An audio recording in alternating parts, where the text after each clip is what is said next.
Halo. Halo. Hai. Sudah matang. Oh ya maaf.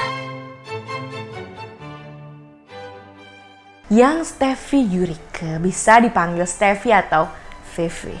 Halo, nama saya Wuri Wulandari. Nama lengkapku Veronica Vivi Leo. Halo, nama saya Niko Brian Alfianto, biasa dipanggil Niko. Reza Safira Ramadhani, cuman biasa dipanggilnya Sasa. Nama panjangnya Rahendra Anugrah Putra. Hai, nama aku Christine. Nama gue Ratna. Saya Raflen dari Toko Kripto. Saya Edward Dili dan biasa dipanggil Edo di kantor. Apalagi bos saya manggil saya Eduardo. Which one? I don't know. Yang penting saya ngerti. Aku di Toko Kripto jadi Junior Finance. Sebagai Government Relation. Saya sebagai Senior Compliance Officer. Sebagai people management, ya mungkin kalau orang-orang dulu bilangnya HR atau human capital lah ya. Di Toko Kripto saya sebagai Product Manager. Saya di sini sebagai Business Development Executive. Sebagai Social Media Specialist. Gue tuh Community Engagement Executive. Saya sebagai Head of Finance di Toko Kripto. Saya di Head of Marketingnya Toko Kripto. Kerennya sih HR atau human capital lah ya. Jadi memang ngurusin karyawan from rekrutmen sampai akhir. Itu maintain semua komunitas di Toko Kripto gitu. Supervisi beberapa departemen yang ada. Melakukan transaction monitoring dan menjaga perusahaan supaya terhindar dari tindak kejahatan keuangan. Sebagaimana yang diatur oleh peraturan Bapepti tentang anti pencucian uang dan pendanaan teroris. Saya harus mengatur keuangan perusahaan gitu. Supaya tidak lebih dan tidak kurang juga. Sebagai penghubung antara Toko Kripto dengan regulator yaitu Bapepti maupun kayak regulator lainnya. Telepon, email. Job desk gue cuman mainan Facebook, Instagram, Twitter, bikin YouTube. Gue juga artis, jangan lupa ditonton ya Daily Talk di YouTube-nya Toko Kripto. Oke? Jembatan antara tim tech dengan user dari divisi lain. Aku setiap hari ngasih kurs rate rupiah USD, bayar-bayar, minta-minta duit sama bos buat bayar-bayar invoice. Yang pertama, satu, kok ini toko ya? Apaan ini? Toko Kripto pasti dicari Bitcoin, Ethereum, Ripple. Itu apa? Gue kagak tahu sama sekali, tapi Awalnya masuk jujur agak takut-takut ya. Toko jualan apa gitu? tahu bulat dadakan. Lalu kok kripto gitu? Lalu bayangan kita mengenai kripto adalah saat itu Informasi yang jelek sebenarnya tentang industri kriptonya. wah ini seperti Bitcoin gitu. Masa toko bisa jualan Bitcoin? Setahu saya dulu toko itu seperti toko bahan bangunan, toko furniture gitu. Sebenarnya dulu pernah dengar soal Bitcoin sih. Ketaunya ya gara-gara film terus ya. Tapi belum tahu sebenarnya Bitcoin itu. Ternyata begitu join toko kripto, oh ini kita adalah suatu platform Ternyata Toko Kripto ini exchange aset kripto gitu. yang melakukan jual beli perdagangan kripto aset. Memang susah, tapi ya karena hari demi hari dijalani ya kan, belajar. Sabar.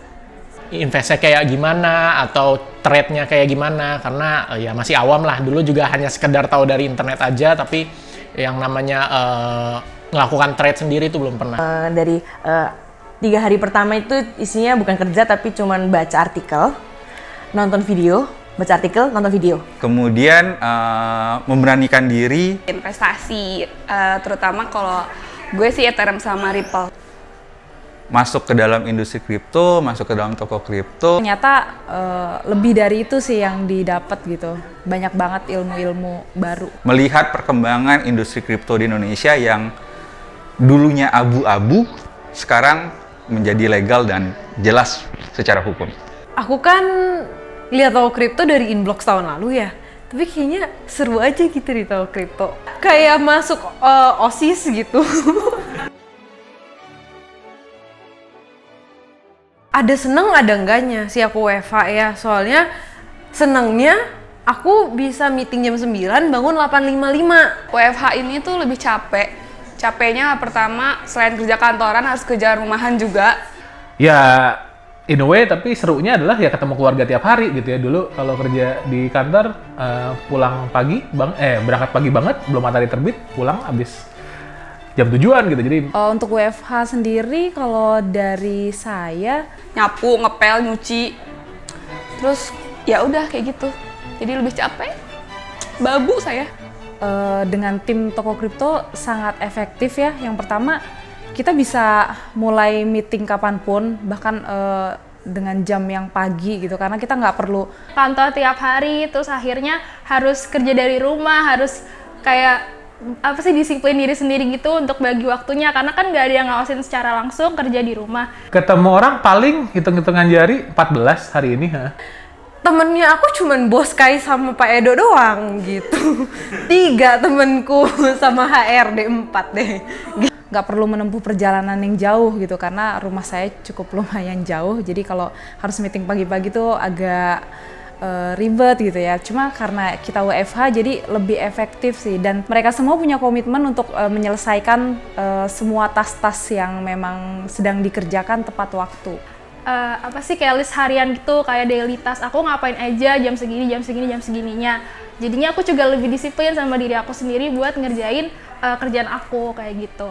Tapi sih sebenarnya waktu awal aku ngerasanya kayak males gitu sendirian, tapi lama-lama nyaman-nyaman aja sih. Gitu. Susah sih gitu ya, kalau menurut saya susah, karena balik lagi sebelumnya saya orang konservatif, jadi taunya ya kerja di kantor gitu ya. Jadi WFH ini cukup sulit, termasuk paling sulit yang pasti itu mastiin anak-anak kerja dengan benar gitu ya. Jadi karena memang Lebih enak di rumah, kayak kerja juga lebih gampang gitu, bangun tidur bisa langsung kerja gitu, langsung ke meja langsung kerja gitu, terus nggak perlu kan kita nggak bisa di-take waktu lah ya. Kalau di kantor bisa kelihatan tuh, misalnya si A lagi kerja apa, B lagi kerja apa. Kalau lagi WFH tuh agak sulit lah untuk kontrol itu.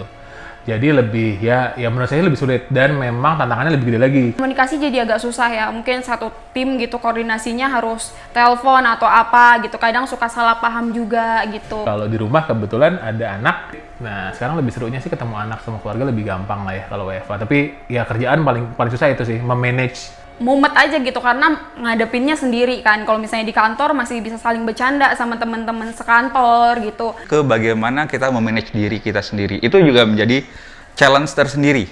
Maksudnya pekerjaan kantor itu, oh ya udah kalau misalnya udah selesai pulang kantor ya udah kerjaan cuma di kantor doang gitu, nggak dibawa ke rumah gitu. Tapi kalau di rumah Dari segi jam itu lebih fleksibel.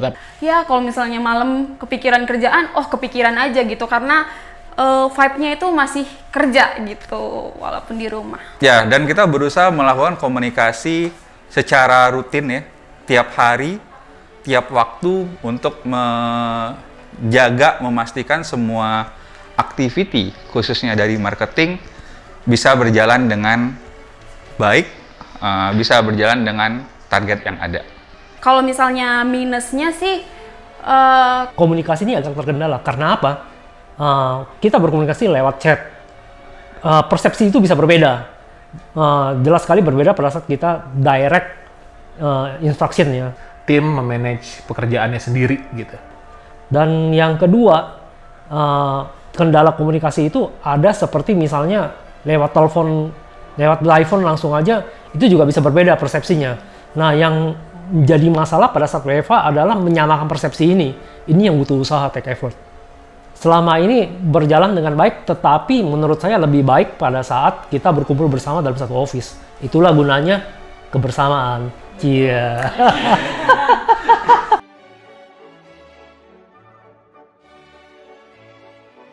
Iya. Makan bareng. Makan bareng. Bisa dilihat dari bentuk tubuh saya suka makan. Apalagi makan bareng. Aku tuh cuman satu hal yang aku minta, aku butuh human interaction. Gue percaya kalau kita semua makhluk sosial gitu ya, pasti butuh banget ketemu sama orang, ketemu ngobrol sama orang gitu. Jadi Pengennya ngomong gitu kan, aku bosan gangguin siapa di rumah. Aku gangguin adekku, terus dia sudah muak denganku 20 tahun. Gitu. Iya. Iya, lebih kangen kantor, lebih kangen capeknya di jalan daripada jadi babu. kangen banget gitu. Apalagi kalau misalnya kadang kan masih suka kayak, iya ke kantor gitu. Itu kayak ajang yang maksudnya ditunggu-tunggu gitu. Oh iya besok ke kantor gitu. Kayak Gue baru ke kantor sekali. Gimana jawabnya?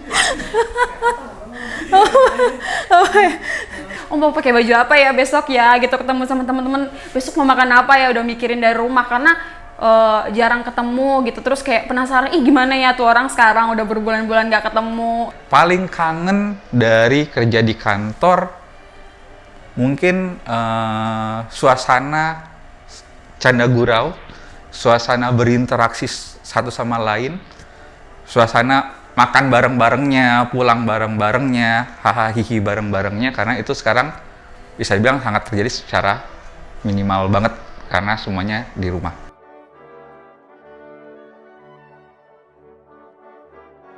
Ganteng semua sih.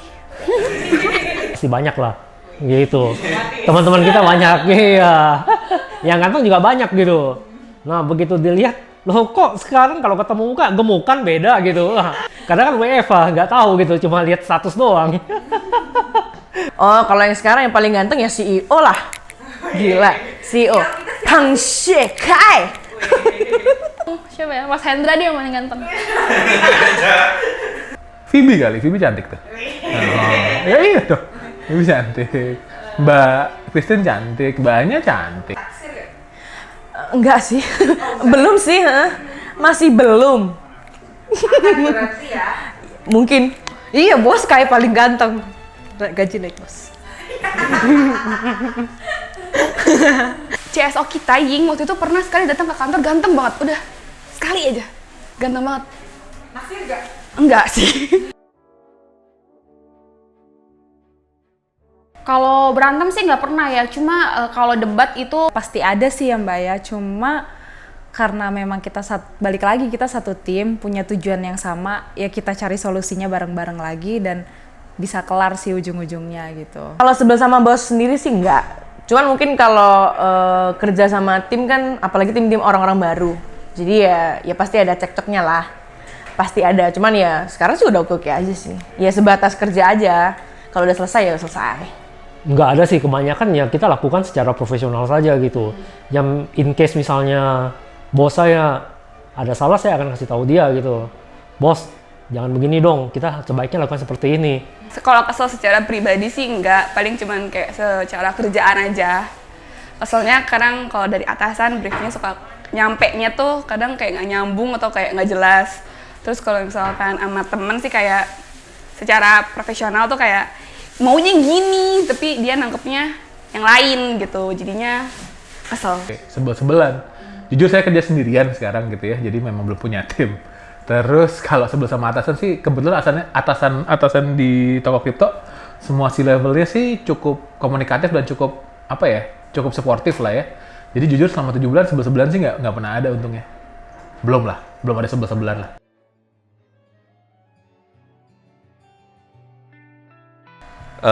Hari pertama saya masuk itu saya langsung diminta jadi pembicara untuk acara kebesokan harinya, yang pada saat itu saya sendiri juga masih yang ini makhluk apa ya? Setiap pagi saya punya yang sama.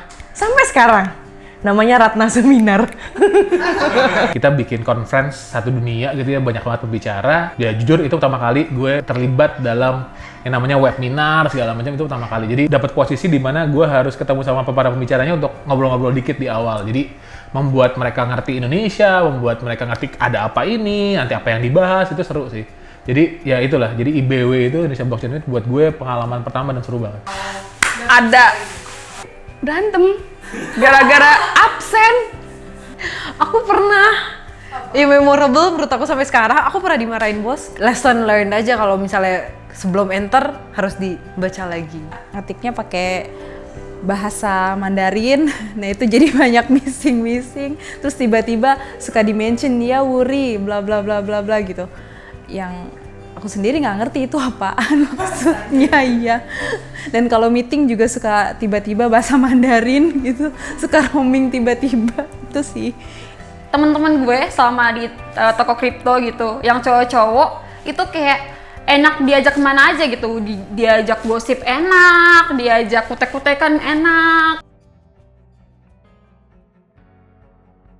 Kalau harapannya ya toko kripto makin gede ya. Mudah-mudahan sih ini perusahaan akan terus growth. Nah, kita juga bisa jadi leading company untuk aset kripto. Lebih besar dari yang sekarang, bisa ekspansi ke kota-kota di Indonesia yang lain lagi. Duitnya makin banyak yang pasti gitu ya.